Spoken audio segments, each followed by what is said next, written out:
fact is that we have a very honored guest that will be speaking to us on more than one occasion, but he's going to give us the address in just a moment. I had met Stuart Kine at a couple of occasions, but I had never really had a chance to learn anything about him and be with him until yesterday and last night. We spent a considerable amount of time together last night. We sat in a bar waiting for dinner, and we compared baseball to cricket, because we were watching a bunch of very crippled old men beat the hell out of a bunch of very young, athletic, steroid-ridden. Anybody explain how that's happening? About the A's were supposed to wipe these guys up. How can anybody get a home run on crutches? I don't know. Anyway, Dr. Kine has been in the field of forensic sciences for a little more than 30 years. During that time, he acted as the director of 3 of the major labs in Britain, including the Home Office Central Research Establishment Laboratory, which is the #1 place over there for development in England. And he served as a director there for 6 years. He's a graduate of the Universities of Nottingham and Leeds, and is a fellow in the Institute of Biology there. And he's the author of at least 2 textbooks that I'm aware of in criminal investigation, and has been the author of numerous articles in the field. He's retired now, but he's remaining active as a consultant, consulting both in the field in casework and also in writing and in script work for television programs in England. I'm sure most of you are aware of the fact that he also remains a major factor in our professional level in the United States, and particularly in the CAC, because of his work with the Journal of Forensic Science. He was the founding force, anyway, and certainly one of the founders of the Forensic Science Society in England when it was formed in 1959. And for the first 15 years, he was the editor of the journal that in the 60s also became our journal.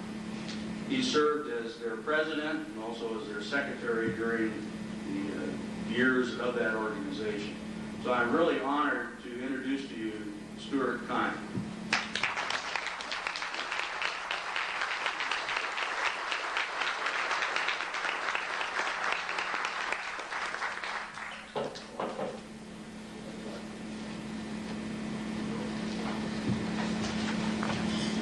Well, ladies and gentlemen, I must say thank you for all those kind words. The conviction has been growing on me over the past few days that I should have brought my wife Evelyn with me, and I'm now absolutely quite sure, because after listening to that I could have said to her, you see, you really are married to a good guy. The background briefing given to me for the Founders Day lecture of the California Association of Criminalists specifies that the lecture was intended to be an in-depth treatment of a significant or developing, even challenging or controversial area of forensic science. That was the briefing. And this makes it, for me, the prospect of giving the lecture a very attractive one, particularly for a forensic scientist who is in, as the French say, la troisième âge, and who is no longer directly involved in those governmental institutions in the United Kingdom which are traditionally antipathetic to the production of revolutionary views by their employees. Furthermore, the subject is not of my own choosing, and this is a good thing, because I believe that a product should be a reaction to free consumer choice, rather than the reflection of the pet likes, dislikes, and theories of the producer, in this case, myself. Finally, of course, being presented with a problem by someone else makes one think, and that is a very good thing. What makes a good forensic scientist? Firstly, of course, he or she must have the mental and physical equipment produced both by heredity and environment. And the only advice that I can offer you here is choose your parents carefully. But assuming soundness in mind and body, one should go on to profit from education and training as much as one can. This must include that most important type of education, self-education.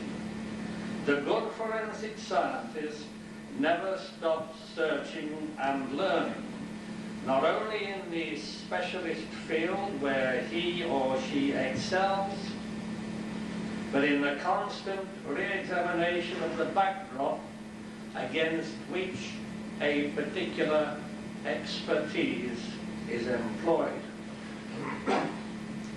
The late Lewis Charles Nichols, director of the Scotland Yard Laboratory, used to tell the story of the forensic scientist who, when giving evidence in a paint transfer case, described at length how the paint sample from the scene matched that from the defendant in a plethora of chemical and physical characteristics. But he omitted to tell the court that they were of different colours. And although doubtless apocryphal, the story, like all good apocryphal stories, illustrates an important point. One has to be wary and circumspect and approach any problem with an open mind before applying any specialist expertise. One must think around the problem. And passing from the apocryphal to the actual, some years ago, it fell to my lot to conduct interviews with about a dozen forensic scientists who, during their daily work, were concerned with the characterization of bloodstains. One of the questions I asked them was, what is the most common combination of ABO blood groups in pairs? And this question was further illustrated by rephrasing it and saying, if liquid blood samples arrive at the laboratory from two different people, what is the most probable combination of ABO blood groups they will yield on grouping? Most of them got it wrong. But even making allowances for the natural tension in an interview, it appeared that the individual scientists viewed each of their blood grouping cases in isolation, since, although each scientist was well aware of the population frequencies of the different ABO groups and also of other group systems, and indeed of the various combinations amongst these systems, because this was their daily bread as forensic scientists, the question I posed was one they had not considered before. The commonest answer, which I received, was that two group O samples was the most common pair. At first sight, this would appear to be both reasonable and obvious, since group O is the commonest ABO blood group in the United Kingdom at about 46%, with group A trailing behind by a few percentage points at about 42%. But the point of telling the story is that examination of laboratory records would have shown that the combination A and O was almost twice as frequent in practice as O&O in those cases where samples of blood were received from both complainant and suspect. Yet this fact, in some cases, had not sunk in during years of work in the field. We must think around the problem when we consider introducing new techniques. It's many years ago now since neutron activation analysis was mooted as the technique of choice for the characterization of human hair. Most of you will know the history of this, but sufficient to say that it did not live up to its initial promise. And thinking about it, thinking back, I think that most of us now would be amazed why the forensic scientists of that era, including myself, were so enthusiastic about this new technique which was going to solve so many problems for us. We were swept away, I think, by the novelty of the idea and by the novelty of the technology. And coming a little bit closer to today, many of you will have read of the work of the Italian school on molecular size polymorphism in human body fluids, carried out by Fiori, Panari and their co-workers in Rome. Now, in this particular case, this particular technique, it was very attractive, you see, because it did not require a great deal of added equipment, a few columns with gel, slides, tubes, and it was something which could be applied to saliva and the semen, and apparently, according to the protagonists, even to sweat, and one could not only determine the ABO blood group of an individual, but one could also determine one could identify a genetically determined class of molecular sizes of the ABO blood group substances. We certainly spent a lot of time attempting to confirm this in England, and we failed. And of course it's very difficult to prove a negative. In the event, some of you may be familiar with the work, we managed to prove that the phenomenon did not exist, despite the fact that perhaps a couple of dozen papers had been published on it, and despite the fact that a genetic scheme for the inheritance of the characters involved have been published.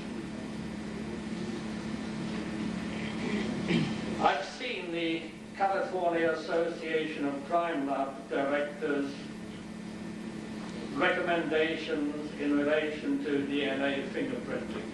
This is the sort of common sense stuff, the common sense approach that we should have adopted long ago.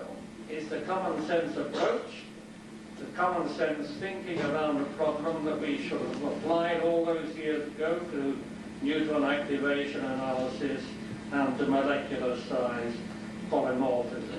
Let's hope that in the future we shall do this. Good communications. It's one of the most regrettable trends in recent years, in the United Kingdom at any rate, that the communication lines between the investigator and his scientific advisor have become stretched and weakened. Forensic scientists are not academics, searching for knowledge for its own sake, but they are applied scientists seeking to apply knowledge in real situations each of which is, at least in detail, unique. It is because of this that any reduction in the scientist's involvement at the scene or in detective conferences is to be deplored, and the good forensic scientist gets up front in the investigation whenever he can. He must know, equally with the investigator himself, that the first law of crime investigation is interfaces alter cases. If you pass information through several stages, you can be sure that the more stages there are, the less chance there will be that the information will escape corruption. I thought you said so. I thought you meant. How many times have we heard those two timeless phrases? I remember giving evidence in Leeds Assizes almost 40 years ago in a sexual assault case, and I mentioned the fact that seminal staining was present on a certain item of clothing. And the judge, in his red robes, his black sash and his wig, stopped me. He leaned over and he looked over his half-rimmed spectacles and he said, "Mr. Kind, was it male seminal staining or female seminal staining?" Now, at the time I thought to myself, silly old fool. But as I got older, ladies and gentlemen, I began to realize that the learned judge was right. There are 12 good men and true in the jury box. I've probably never heard the term before, so wasn't it up to me to explain exactly what I meant? And then, when the penny dropped, you say with me, this is the attitude I began to adopt in reporting my cases. But a perfect system is yet to come.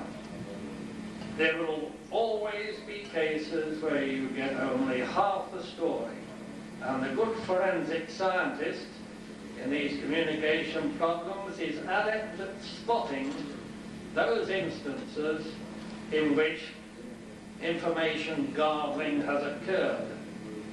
How does he do this?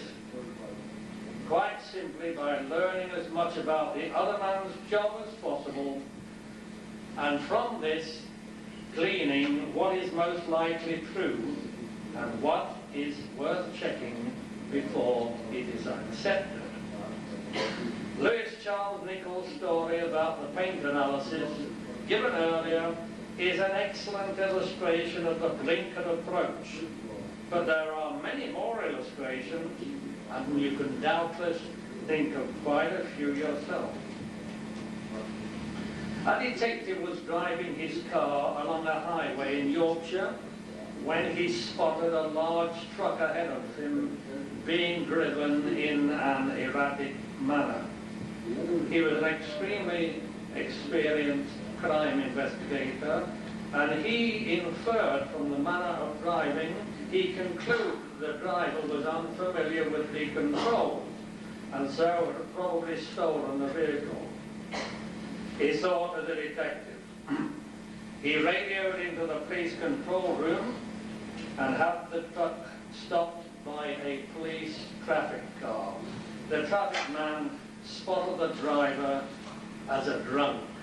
So you can see how one's background experience leads you to infer differently from the same set of facts. Now take a similar example. An old lady was knocked down and killed by a hit-and-run driver. She was carrying a basket of eggs, and scrapings were taken from the radiator grill of the suspect car, and they were sent into the lab to check for the possible presence of egg residues.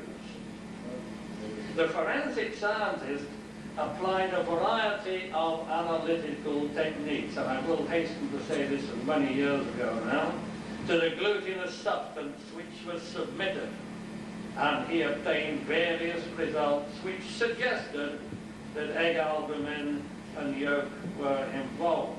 But it didn't prove the presence of egg protein, and the matter was only resolved when a colleague who worked in a different field, and who's probably ahead of me here, suggested to him that he might try a precipitin test on the material, and this he did and found the material gave the reaction of bird floating.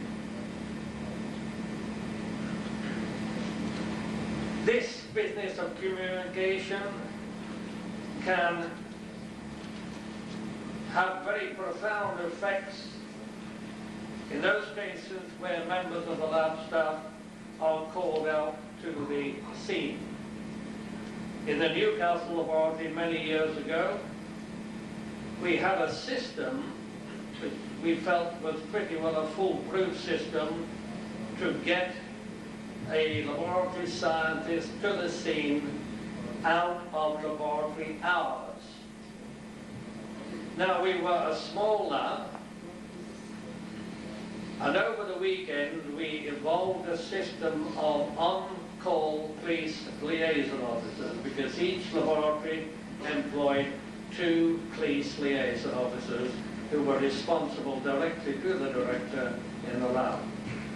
And over the weekend it was permitted that the duty liaison officer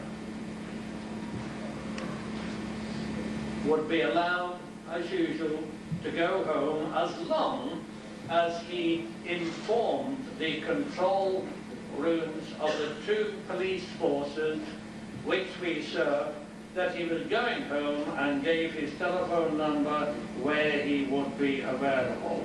One Saturday, this occurred. The control room telephoned the telephone number of the duty police liaison officer. He wasn't there, he'd gone into town, but he'd left his daughter by the telephone in case anybody called. And he told his daughter where he was going. The police control room asked to speak to the liaison officer, and his daughter said, "My father has gone to Gateshead." The control room man immediately assumed that the liaison officer had found out by a different route that a murder had occurred in Gateshead, because that's what the call was about, and he immediately assumed that everything was okay and the laboratory personnel would be there. That led to a lag of something like 3 or 4 hours. That's what we call the "Daddy's gone to Gateshead" example.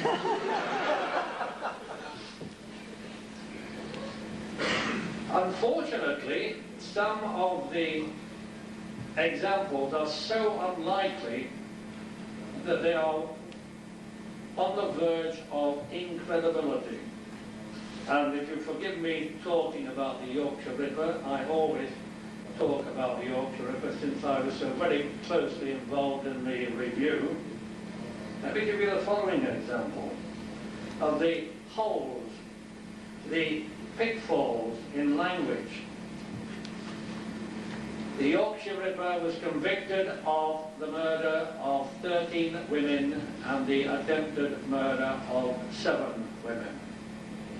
There were others, but for various reasons, they were not proceeded with. And the review team, who were appointed to find out what had gone wrong, and using the wisdom of hindsight to point out how these things could be avoided in the future, was somewhat mystified by the fact that the wife, when she had been interviewed, and remember, the Yorkshire Ripper had been interviewed by the police 9 times during the several years of the series.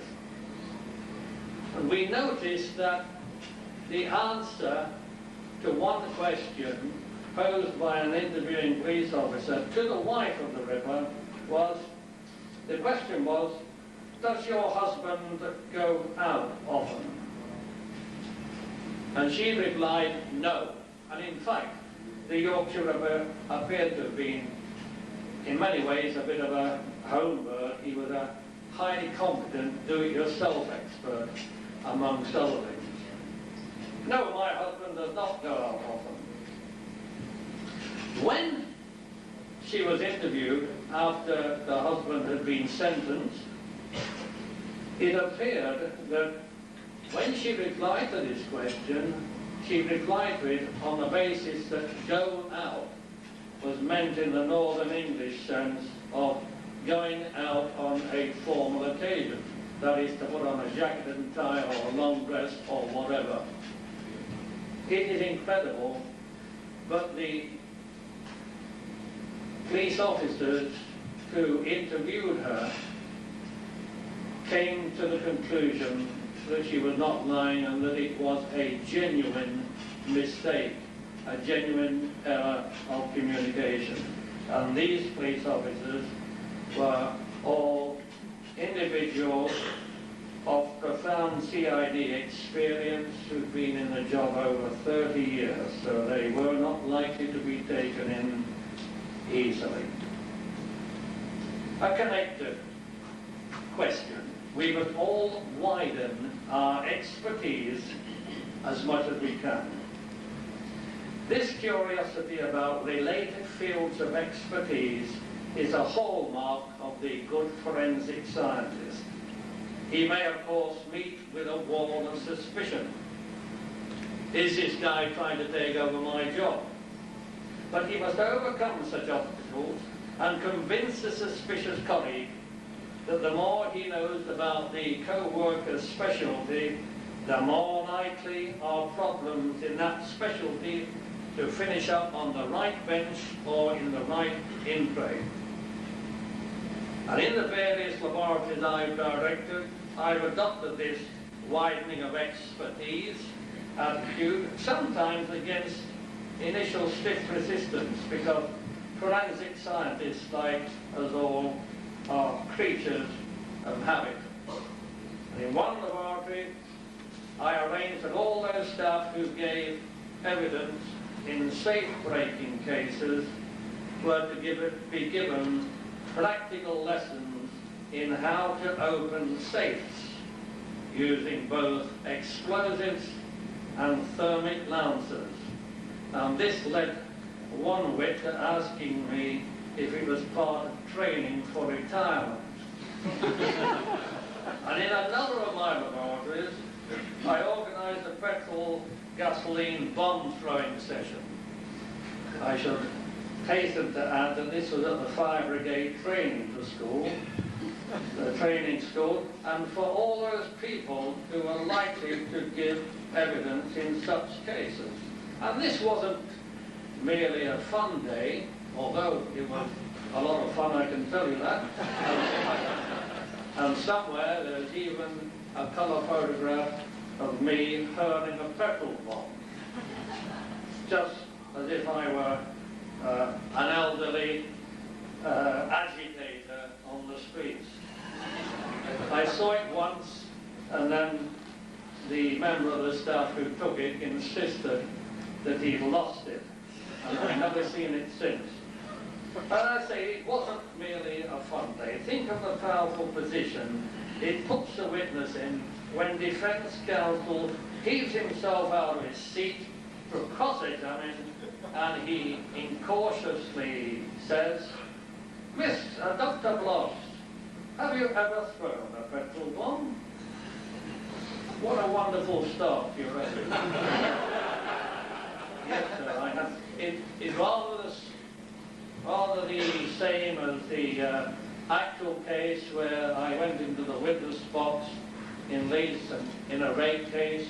I'd given my evidence in chief, and it was something to do with blood grouping. And the defending counsel had gone into the law library, and he picked up, of all things, a copy of the Journal of the Forensic Science Society, and I could see this underneath his arm. And he stood there with his wig tilted forward, thinking of his first question. And whilst he was thinking, you can see by the dreamy expression, he was filling in time with the odd question, and he said, absent-mindedly, waving the journal, he said, "Mr. Kind, are you familiar with this publication?" And I waited for the optimum length of time, and I replied, "Yes, sir, I am the editor."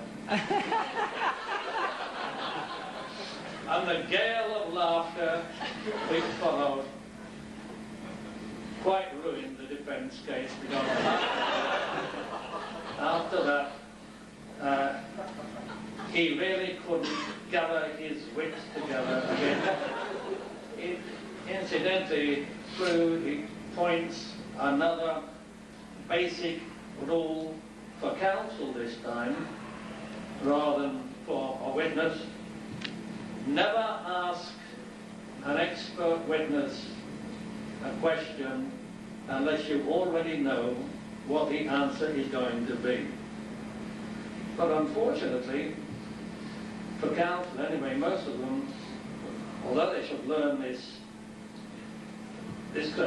lesson of law school, they don't appear to do so. But the masters of the common sense approach, I think, are the New Zealanders. For example, some time ago they demonstrated rather heroically, I thought, the backward fragmentation of breaking glass using a hammer and time-lapse photography. I don't know how many of you have seen the photographs in a rather elderly issue of the Journal of the Forensic Science Society. Hitting this sheet of plate glass and watching about a third of the fragment whip backwards towards the breaker, so that those questions that are inevitably asked in court, well, if you say that he knocked the window in that way, why does he get bits of glass on him this way? And of course, the New Zealanders also went on some time later to examine petrol fires in enclosed rooms by experiment, long before it became a comparatively common thing to do. And I remember writing an enthusiastic editorial in the Journal of the Forensic Science Society, lauding this approach, only to be asked by a colleague that since he was a specialist in sexual offences, what did I suggest that he did? Experience. The late Elliot Hensel was a warm advocate of this practical approach, and I commend you to his editorial in the journal in January 1974, volume 14, number 1. Using as his text Lord Peter Wimsey's complaint that we never learn how to do anything useful in school, like how to pick a lock, Elliot went on in his pungent style to advocate the ability to contrive instrumentation, reagents, and techniques out of what is available when the circumstances demand it. Perhaps some of the examples that he gives will appear dated in the microchip age, but the principles are as strong as ever, although with a tendency that we have to give new names to old ideas and to reinvent the wheel every year. We now call it lateral thinking. But don't interpret anything I say as an advocacy of a return to a golden age which never existed. Believe me, I appreciate the word processor as much as anyone, despite the fact that I've just lost 8,000 words of text, which has built an electronic barrier around itself.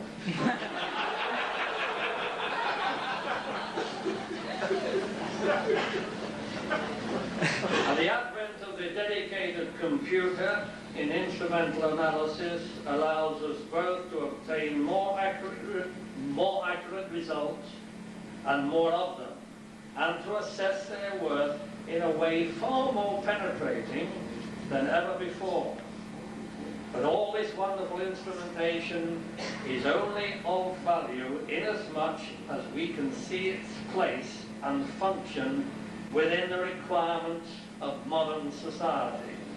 We must not, as the poet said, become the slave of what our slaves create. Interest in the commonplace. What does a good forensic scientist do to avoid being swept away by the flow of modern technology? My answer is simply this. The good forensic scientist maintains a compulsive interest in the commonplace. This means that besides his own specialty and those of his colleagues, he must maintain a concern for ordinary things. Ordinary things at home, at work, ordinary things which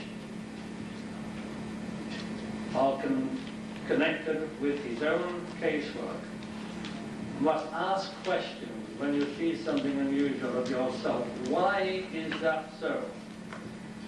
Inference is a fascinating field. Why does Stuart Kine, for example, carry his files around tied up with red tape?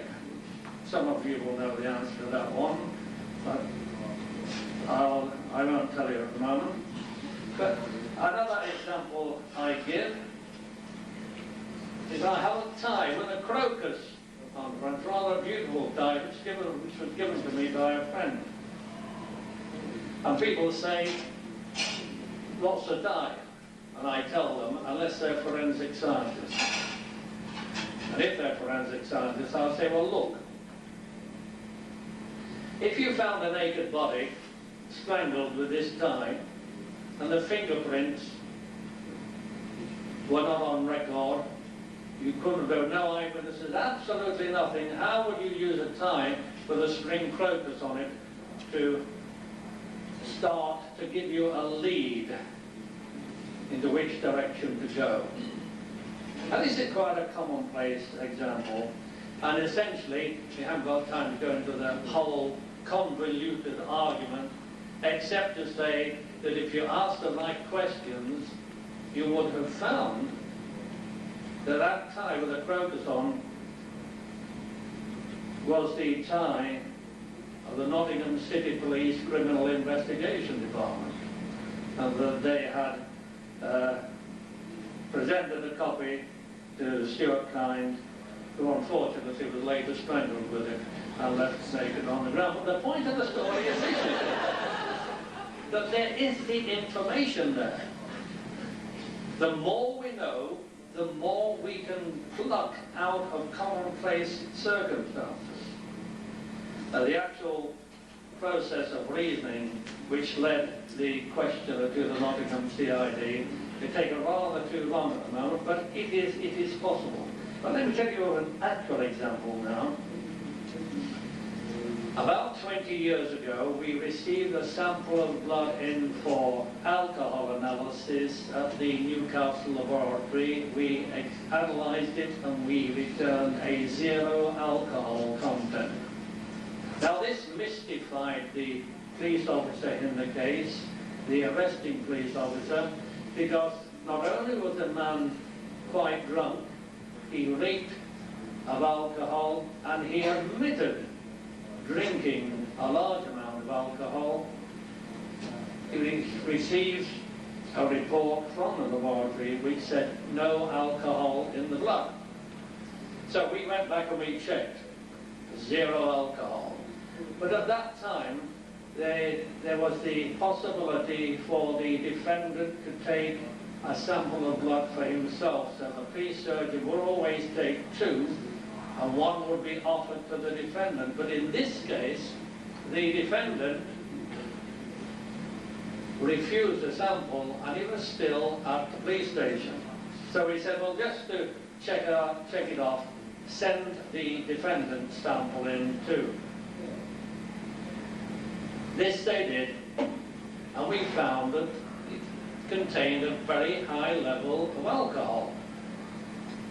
Furthermore, examining it further, we found that it was of a different blood group. So it was obviously from a different individual. So we got the two samples together, there were labels on, identical name, identical police division, identical reference number, identical police officer's name, everything was the same in block letter handwriting, except that the handwriting was different. So what had happened, of course, is that the sample had been substituted by somebody between the taking and its arrival in the lab. And the individual had made out a new block-lettered label by copying the details from the true sample before he disposed of the true sample. So it was obvious from this that the individual who'd done it must have been a police officer. And the police force concerned followed the usual procedure. In this case, they called in an investigating officer from a neighbouring police force. I don't know, well, you probably do know what happens when police officers are investigated. They don't have the habit of saying, "It's a fair cop, Governor, I've done it." And after 6 weeks, the investigating officer had got nowhere, and the case was fizzling out. This case of corruption of evidence was fizzling out. And then one of my staff, one of the older and very commonsensical individual, he said, "Well, look, thinking about it, we've got this sample with the writing of the man who substituted the sample. Now, if he's a police officer, and it looks very much as though he must be, then might he not have sent in genuine samples before? And since in our storeroom, for legal purposes, we have thousands of old back samples of blood samples, might we not find a matching label in the storeroom?" Now, the reaction, and it was a coffee break when he suggested this, was derision from all his colleagues. But I thought, well, that's quite a good idea, really. You never know. Well, we were not a document examination lab, and we didn't think it would be a good idea to send 10,000 old blood samples to the document examination lab. So we set up an experiment. I took one of the junior members of the lab staff with good eyesight, and I said, "Well, there's a sample. Start going through them, all the back samples, and only if you think by the latest bit of imagination it might be the same, just put it to one side and we'll send those to the document examiner." Well, it was just short of 1,000 tins when the right one turned up. He wasn't a document examiner, I wasn't a document examiner, but it was the same man, you can believe me. So we took this old tin from 3 years before, and the new tin, called in the investigating officer, who afterwards told us what had happened. He had, in fact, interviewed this police sergeant in question many times before, who hadn't cracked. And the investigating officer went in and he took the genuine tin from 3 years before. He said, "Did you write that?" And the sergeant said, "Yes." He said, "Then you wrote that, didn't you?" He said, "Yes, sir, I did." Was that forensic science? I don't know, but it's the sort of thing, of course, that a forensic scientist should keep in mind. This habit of curiosity can be extended without limit. It's a distinguishing feature of a good investigator, irrespective of whether he be a police officer or a scientist. The basic theme is that the more one is acquainted with the commonplace, the more one is able to identify patterns. And is this not what happens in medical diagnosis and in everything from oil prospecting to company takeover? Jerry Chisholm gave me an example of Brisbane earlier on this year, when the experienced scene of crime examiner sees the body of a woman and he opines that he feels that the husband was not responsible because of the position the body was left in. Would this opinion be of any value without an extensive background in training and experience for the crime examiner, crime scene examiner, against which to match his assessments? A good scene of crime examiner may well be a first-class lab worker too, and I'll bet that one reason he is the one is because he is the other. Many years ago, I attended the scene of a murder where the male victim had been strangled. The body lay on the side of a dirt road on his own property in the countryside, adjacent to his fallen motorcycle. We thought at the time that he'd probably been dislodged from his motorcycle by a tripwire before being killed.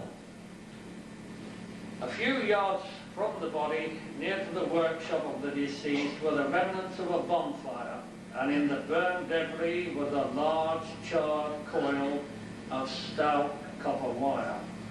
This seemed to have no particular significance at the time, and the Scotland Yard officer running the investigation formed a provisional view, when the investigation was a day or so old, that the accused's wife was not involved in the killing because, amongst other things, she had a watertight alibi. A few weeks later, the case was cracked by a combination of well-designed inquiries and good laboratory work and an element of luck.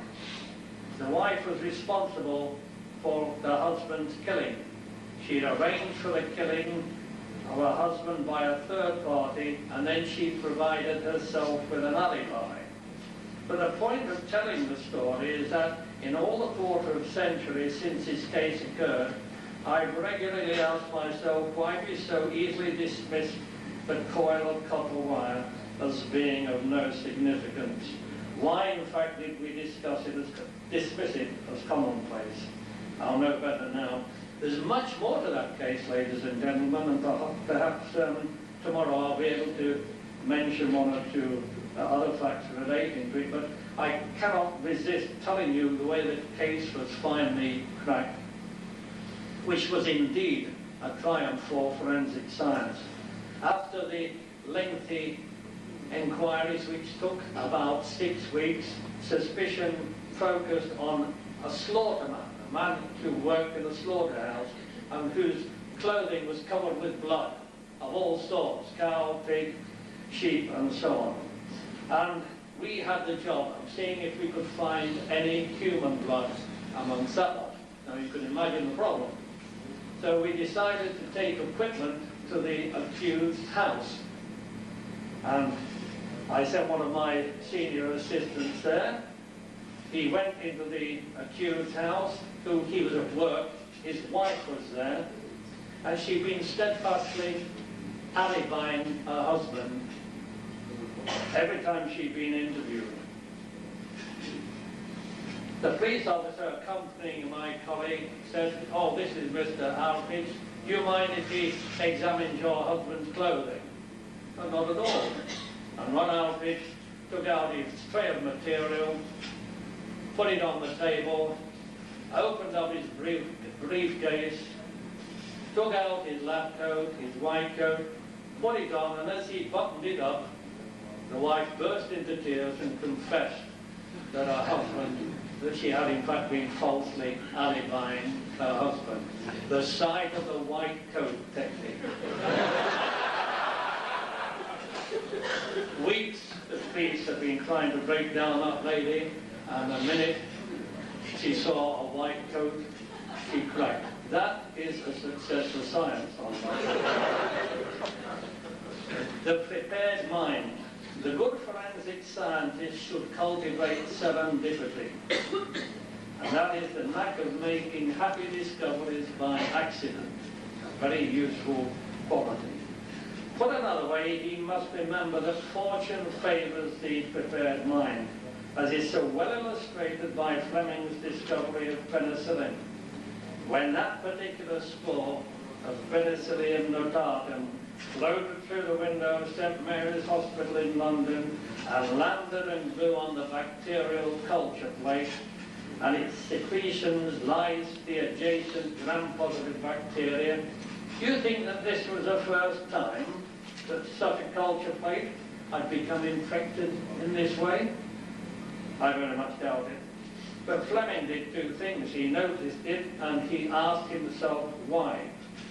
Then he experimented and described the phenomenon in such a way that people saw the significance of the discovery.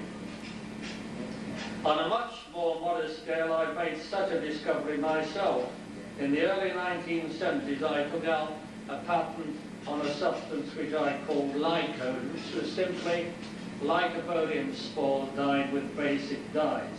They were designed as constituents of packing powders, and as such, they've been used ever since. However, I noticed that these brilliantly coloured spores adhered to fingerprints on paper. And some years later, I tried a series of experiments to see if Lycode powders could be used as fingerprint powders. Remember, if they could, what an advance in technology this would be. Because if you develop a fingerprint with Lycode on a document, then you can take a tissue after you've photographed the fingerprint, wipe it off, and the document is totally unchanged. Unhappily, we found that it only worked for about 24 hours because the grease upon which it was dependent diffused into the paper. But accidentally, when pouring some powder back into the bottle from a sheet of paper where I've been doing some experiments, I noticed that the Lycode powder adhered to an erasure mark which had been caused by a rubber eraser. And this turned out to be a very useful document technique. It now seems to be in pretty general use, the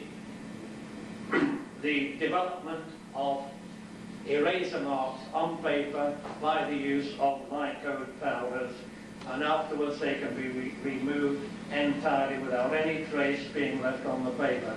Very useful technique. I had intended to bring some Lycode powder with me to demonstrate the technique, but unfortunately I forgot. Management and science.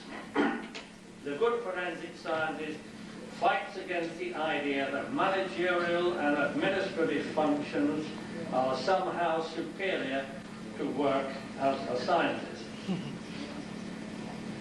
Don't mistake my view. Management aptitude is a most valuable gift.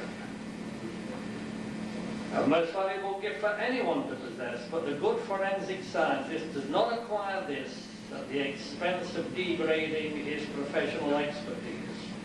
And one of the saddest sights that one can witness nowadays is a laboratory where senior scientists have become convinced that professional advancement is conditioned by management responsibilities. In some of these locations, administrative work can prevail to the extent that scientific work may be left to junior technicians who only half understand what they're doing and see no point in understanding since it brings so little reward. Happily, there are some optimistic signs characterized in part by those highly competent forensic scientists, a small group, who've gone private. And I've known of no case in the United Kingdom where this has happened and where the individuals have regretted leaving behind the weight of bureaucracy and management duties to get back to forensic science. And not only that, the lawyers prefer it too, because they actually get long reports that they can understand. Now, given that economic factors, national character, particular pattern of legislation produced local distinguishing features, the problems treated are nevertheless largely the same in all countries, the problems of forensic science. A trip from somebody from California to federal Germany, to Australia, to France, the United Kingdom, I choose the examples at random, may not only yield new ideas and new techniques, but also point out the mistakes which is necessary for you to avoid. The good forensic scientist writes as much as he can. The written word is complementary to the spoken, and I would be the first to admit that it can never replace speech. But even if what one writes never gets published, it is remarkable how well the discipline of writing clarifies one's ideas. Everyone can write is perhaps going a bit too far, but it may be that perhaps the old English jury system should be adopted in terms of forensic science writing. The old English jury system in murder trials was that the jury was confined without meat, drink, or fire until they returned a verdict. So in those cases, absolutely no question of the judge being kept from his dinner. As a poet said, and so the hungry judges soon the sentence sign, and wretches hang, the jurymen may dine. I think it was Swift or Pope. But might we not adopt a modern version which says, blocks, you produce X thousand words on such and such a forensic topic by such and such a time, or you're out of a job. Isn't this what the film moguls used to do in Hollywood? A very useful technique. At least once in a lifetime it should happen to us all. That would break down any inhibitions we have about writing. And those of us with the temerity to write books are, of course, exposing ourselves to special criticism. Disapproval comes particularly from those who have the knowledge and ability, but not the application to write. It doesn't matter, get into print. Your book will receive at least one good review, and that, together with a little cunning, can be used to convince the world that it is marvellous. You might even make a little money. And remember that the forensic scientists from the developing countries cannot usually afford to travel abroad, and books are a partial substitute for travel. The same way, equally, travel abroad is only a partial substitute for books. As Eddie Hensel again titles one of his editorials, "Don't forget them in Swahili." We owe it to those of our colleagues who are less fortunately placed than ourselves to write as well as we can, and to write a lot. Remember, it does not all have to be sharp-edged algorithmic stuff, and in many cases it is better that it is not. The knowledge of which button to press, but not of those circumstances in which it is valuable to press it, can be worse than no knowledge at all. My particular interest, of course, now having retired, is in philosophical considerations and in the organisation of crime investigation. I have no time to touch on this. I hope to be able to say one or two things about it tomorrow. But those of you who won't be there, and indeed those of you who will, I'd like to recommend the very best book that there is available on crime investigation. It was written in 1909, and it was written by Professor John Dewey of Columbia University, Professor of Philosophy, in 1909. It is still in print. How We Think. How We Think is the book. The good forensic scientist, I believe, fills the unforgiving minute by reading Dewey. It is a book which can be read and reread with profit. The best book, I believe, on forensic science, certainly the best book on crime investigation, although he doesn't mention it. The second best book on crime investigation I've written myself. And John DeHaan does have one or two copies at a preferential rate for members of CAC. I have no time to talk anymore, but if you go away from this lecture with the message, only with the message, read Dewey, you've not wasted your time. If, in addition, you remember, read Kind, I shall be most pleased. Thank you.